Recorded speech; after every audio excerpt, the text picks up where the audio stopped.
Oi, pessoal. Hoje eu quero falar sobre conflitos internacionais, sobre guerras.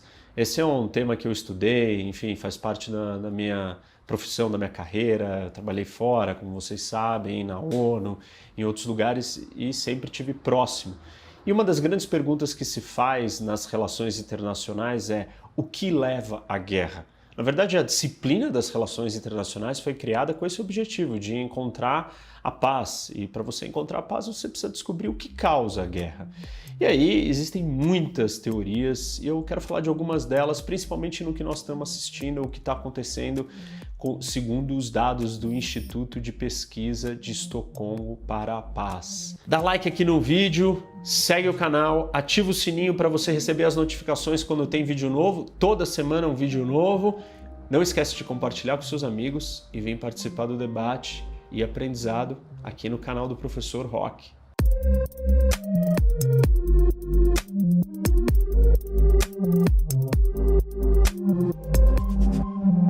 Eles disseram que em 2019 nós tivemos o maior gasto em armamento no mundo, ou seja, os orçamentos de defesa dos países cresceu e se gastou o total 1,9 trilhão de dólares. Isso é mais ou menos equivalente a 2,2% do PIB do mundo inteiro. Tem muita gente que diz: mais armas, mais guerras. Será que isso é verdade? Existe uma realidade ou uma teoria que se chama dilema da segurança, e ele explica que, como nós vivemos num mundo anárquico, ou seja, sem governos, sem constituição, sem regras, sem polícia, cada um faz o que quer, aí os estados eles são desconfiados, eles têm que cuidar de si mesmo, não tem ninguém que vai vir salvá-los, então eles precisam se proteger, então eles precisam estar preparados para uma guerra. E aí uma iniciativa do estado A, por exemplo, o Brasil, vai se armar para a defesa, não porque ele queira ir para a guerra, mas ele se arma em precaução para se defender. Esse movimento de armamento do Brasil vai suscitar um sinal amarelo ali na Argentina. E a Argentina vai olhar e falar assim: por que o Brasil está querendo se armar? Será que o Brasil quer me atacar? E aí, um movimento inicial de defesa pode parecer para o outro como um movimento de ataque. O que a Argentina faz imediatamente? Começa a se armar também. E aí o Brasil, desconfiado, fala: por que a Argentina está se armando agora? Será que ela está vendo que eu estava me defendendo mais, então ela quer tirar vantagem e continuar mais forte? E aí isso provoca muita desconfiança e cria o que a gente chama de corrida armamentista, que supostamente leva até uma guerra. Mas isso não é o único fator e não é o único jeito de enxergar o mundo e as relações internacionais. Na verdade, se nós olharmos só para esse fator, não é nem a questão do armamento que causa a guerra, é muito mais a questão da anarquia, da gente viver num ambiente sem ordem, sem leis, sem regras, sem polícia, sem um ordenamento mundial que faz os estados terem que se defender e se proteger por conta própria. As armas, nesse caso, são só as ferramentas de proteção, mas não são as causas da desconfiança. A causa da desconfiança é a falta de ordem. Um outro pensamento comum sobre a ideia das armas e a violência ou o número de mortes é que quanto mais sofisticado o armamento, mais pessoas vão morrer nos conflitos. Isso também não é necessariamente verdade. Claro, armas mais destrutivas são capazes de matar mais pessoas mais rápidas, mas as armas mais destrutivas do mundo não são usadas com tanta frequência. Inclusive, a existência delas é que em muitos momentos, ou até o momento, nos trouxe a paz. A Guerra Fria foi exatamente isso. O arsenal nuclear, que são as armas mais destrutivas do mundo, impediu que os Estados Unidos e a Rússia entrassem num choque de destruição total. Então, o fato de você ter uma arma mais destrutiva serviu como um freio para a guerra. E por um outro lado, nós também podemos enxergar conflitos onde não existiam armas sofisticadas. Alguns dos genocídios que aconteceram no século passado, no século XX, foram feitos ou cometidos simplesmente com facões. Esse é o caso de Ruanda, entre os Hutus e os Tutsis. Você não tinha grandes armamentos, grandes aviões, simplesmente eles saíram com facas, facões e exterminando, morreram 800 mil pessoas nesse genocídio. Então, cuidado com a ideia de que necessariamente mais armamento vai levar o mundo para uma guerra. A história não mostra sempre isso. Inclusive, existem vários fatores para explicar as causas da guerra. E o Tucídides, que foi o primeiro historiador que escreveu sobre a Guerra do Peloponeso, ele já nos disse que as nações entram em guerra por 3 motivos: medo, honra e interesses. E aí dentro dos interesses podemos até incluir os interesses econômicos. Mas percebe que medo é um fator para a guerra, honra também, e os interesses, e não necessariamente eu ter ou não mais armas. Tem uma outra visão sobre a guerra que diz que quanto mais otimista você está, maiores são as chances de você entrar em confronto. Como seria isso? Eu estou otimista de que eu tenho força e capacidade suficiente para dominar e vencer o meu inimigo. Então as chances de eu decidir entrar em guerra são maiores.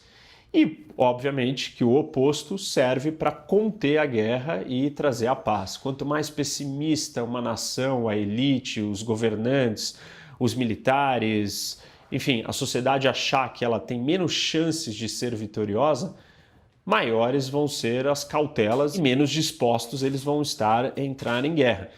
Nesse momento de pandemia, a gente pode se perguntar, será que nós estamos mais suscetíveis a uma guerra ou menos? Se nós olharmos do ponto de vista do pessimismo, talvez as pessoas estejam mais pessimistas, os governos mais preocupados em lidar com crises econômicas, com saúde, com falta de suprimentos, e não achem que possam ser vitoriosos. Claro que essa percepção de estou mais fraco ou mais forte, o outro lado, o seu rival, o seu inimigo, também pode tirar vantagem. Então imagina que nesse contexto a China pode estar achando que os Estados Unidos está mais debilitado, os Estados Unidos, a economia americana foi muito abalada, o número de mortes por causa da pandemia é maior e os Estados Unidos está sofrendo mais. Nesse caso, a China se torna mais agressiva, mais otimista e pode perceber ou pode achar que é um momento para ela tirar vantagem e partir para a ofensiva ou ser mais agressivo. Outras visões que nos ajudam a entender sobre os conflitos é a ideia, por exemplo, da democracia. Uma das grandes teorias das relações internacionais é que democracias não entram em guerra com outras democracias. E aí, nesse caso, nós simplesmente olharíamos para as duas grandes potências aí, ou rivais, Estados Unidos e China. Estados Unidos é uma democracia, China não é uma democracia, a chance de termos uma guerra é mais alta. Se ambas fossem uma democracia, as chances seriam menores. Muitos associam a guerra com crises econômicas, ou outros dizem, não, a economia está indo bem, por que alguém vai querer entrar em guerra, vai perder dinheiro? Nós temos que lembrar que o século mais destrutivo ou mortífero da história da humanidade foi o século XX, com 2 guerras mundiais, e até a metade do século nós tínhamos um crescimento econômico, um padrão de vida muito substancial e tivemos os 2 maiores conflitos da história da humanidade. Então, não necessariamente estar bem economicamente impede a guerra. Do mesmo jeito que a gente assistiu no caminhar para a Segunda Guerra Mundial, uma crise econômica muito severa, desemprego muito grande na Alemanha. Mas só o desemprego e a crise econômica não leva países à guerra. Você tinha outros países sofrendo de desemprego e crises econômicas e nem assim eles decidiram entrar em guerra. Você precisava de uma combinação de coisas naquele contexto da Segunda Guerra Mundial e no contexto alemão, que era o nascimento de uma ideologia radical, como o nazismo, e agressiva. Então, só o desemprego não é suficiente, só a crise econômica não é suficiente. Percebe que nós tínhamos que, naquele caso, ter uma ideologia também que conduzisse todos à guerra. Essa ideia dos fatores econômicos, um outro jeito de enxergar ou de olhar para elas é a questão do comércio. Mais comércio leva à guerra ou menos comércio leva à guerra? Nos últimos anos, nós estamos assistindo que o comércio internacional tem criado mais atrito entre as grandes potências, ou seja, supostamente aquilo que cria ganhos mútuos ou o que muitos chamam de interdependência econômica. Então os dois ganham dinheiro junto, por que eles vão querer brigar? Não é o que está acontecendo, está criando uma situação de mais tensão, de mais animosidade entre Estados Unidos e China. Se agora com a pandemia nós vamos ter uma desglobalização ou uma mudança das relações comerciais com mais protecionismo, então nós vamos ter um fator a menos para criar tensão entre os dois países. No caso, o comércio internacional vai diminuir. Se o comércio internacional diminui, a gente supostamente teria menos tensão. Mas, por outro lado, existe a tese de que menos comércio, cada um é mais autônomo, menos a perder quando os dois entrarem em guerra. Então, você pode acabar indo para o conflito simplesmente porque você não tem mais laços econômicos com aquele país. Bom, como vocês podem ver, existem vários fatores que explicam a existência de guerras e nem todos eles são muito claros, porque você tem episódios que contradizem uns aos outros. Às vezes, você ser uma democracia pode te levar à guerra, às vezes não ser uma democracia pode te levar à guerra, às vezes com armamentos muito rudimentares você pode ir para a guerra, outros armamentos sofisticados podem impedir a guerra. Então as coisas não são tão claras, é muito difícil de você explicar todas as causas e origens precisas de uma guerra. Você tem que olhar para muitas variáveis juntas para entender o que pode levar à guerra. É importante desmistificar uma outra ideia que é muito comum aí, que as pessoas falam, não, a guerra só existe porque alguém está ganhando e os interesses são econômicos. As pessoas tendem a pensar assim porque tudo que é econômico é tangível, é contável, é matemático, né? Você vai se matar pelo quê? Alguma coisa você tem que estar ganhando, então você tem que conseguir quantificar as ações humanas, mas as pessoas fazem muito mais coisas por questões intangíveis, de valores, de ideias, de moral, de honra, de coragem, de ideal, do que simplesmente para o puro dinheiro. E quando você olha para o que o que é gasto com armamento no mundo, 2,2% do PIB do mundo, só 2,2% do PIB. Você vai falar, 1,9 trilhão, Reni, isso é muito dinheiro. É muito dinheiro, mas isso é só 2,2% do PIB do mundo inteiro. Ninguém está contando tudo. Tá bom, a China pode não ter os números exatos, a Rússia também escondeu um pouco. As democracias é mais difícil delas esconderem, afinal de contas elas devem satisfação à população, então elas não podem esconder tudo. Não quer dizer que é 100%, tá tudo ali, você consegue ter certeza de tudo, mas que seja 4% então do PIB mundial.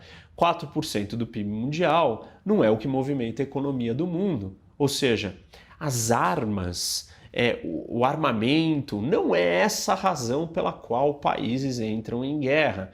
Existem os interesses, podem existir os interesses da indústria local bélica, mas mesmo assim, para eles movimentarem toda uma sociedade, toda uma situação contextualizada de eventos internacionais simultâneos e vários fatores, como eu coloquei aqui para vocês, vai muito além de uma simples explicação de que o que causa a guerra é o dinheiro ou as armas. Um jeito de vocês testarem isso, e o que me preocupa nesse tipo de raciocínio, é que ele é reducionista e materialista ao extremo.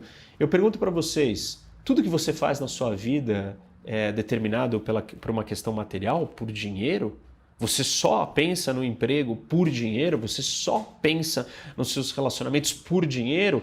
Nas suas amizades? Claro que não. Então, achar que o único motivador por trás de um conflito é o dinheiro é muito raso. Existem muitos outros fatores maiores. Inclusive, o grande pensador e estrategista Clausewitz fala que a guerra é a continuação da política por outros meios. Nós estamos aqui fazendo política e aí nós estamos discutindo, debatendo, a discussão vai crescendo, ficando quente, calorosa, de repente você me joga essa câmera, eu te jogo a mesa e a gente está se matando. Por que nós estamos se matando? Pela mesma razão inicial que a gente estava divergindo, por política. Então, a política é baseada em valores, é baseada em ideias, em visões de mundo, inclusive religiões. Então, nós podemos ter guerras por religiões, por ideologias e por várias outras coisas que vão muito além da questão econômica ou do número de armas que um dos lados tem. Claro que as armas podem ter um efeito de percepção, mas é importante lembrar que você não constrói um exército ou um armamento do dia para a noite. Então você precisa estar preparado para dissuadir os seus inimigos, para se defender, e as armas têm essa utilidade do ponto de vista da estratégia de segurança nacional de um país. É isso aí, pessoal. Como vocês podem ver, não é muito simples achar a explicação para as razões da guerra, e são múltiplos fatores. Cuidado, não se prendam a uma única razão e cuidado com as análises superficiais. Espero que esse vídeo faça vocês refletirem um pouco mais sobre a situação do mundo e a tão buscada e almejada paz mundial. É isso aí. Dá like aqui nesse vídeo, não esquece de seguir o canal, ativa o sininho para você receber notificação dos próximos vídeos. Toda semana tem vídeo novo. Compartilhe com seus amigos e vem participar do debate aqui comigo, Professor Roque.